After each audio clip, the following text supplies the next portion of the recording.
Insakto alas 6 kaganinang buntag, gisugdan ang pagboto dinhi sa Larayan Elementary School sa Dapitan City. Hapsay ang ilang sistema. Pagsulod sa mga botante sulod sa eskwelahan, diretso sila sa gitaganang holding area, diin ginapalingkod sila nga naglinya mentras naghulat nga makaadto sa ilang tagsa-tagsa ka mga cluster precinct. Sa holding area sab, tagsa-tagsang kinakuhaan og body temperature ang mga botante pag sigurong wala sila'y sintomas sa COVID-19. Anim sila for regular line, tapos meron pong senior citizen at sa for PWD. Pagdating po nila sa line na nakaupo, chine-check po nila ang temperature for the second time kasi doon chinek na po, then second time. Tapos pag vacant na doon sa polling place, then yung EB natin support staff, then dadalhin doon by batches of 5.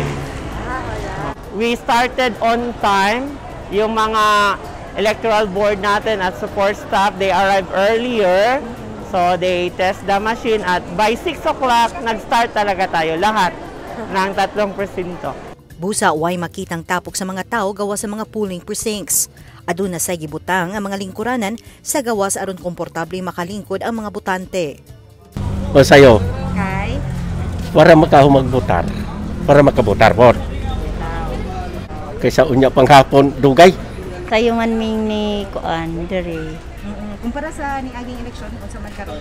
Mas na udtuhan mi karon ag sa una ma'am wala kuan mi ag sa una kanang sayo pa alas 7 nagawas na mi karon murag na dugay-dugay. Naudtuhan pero at least dili pa dasok. At least dili pa kaayo dasok.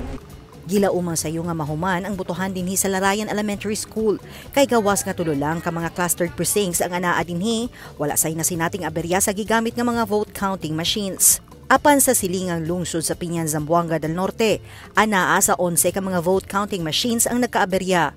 Kasagaran sa nasinating problema ang paper jump tungod sa overheat.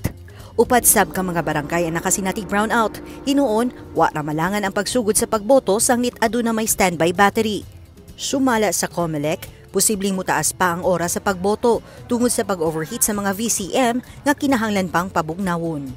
Dinah Jestro, Newsline Philippines, Province of Zamboanga del Norte. Stay safe!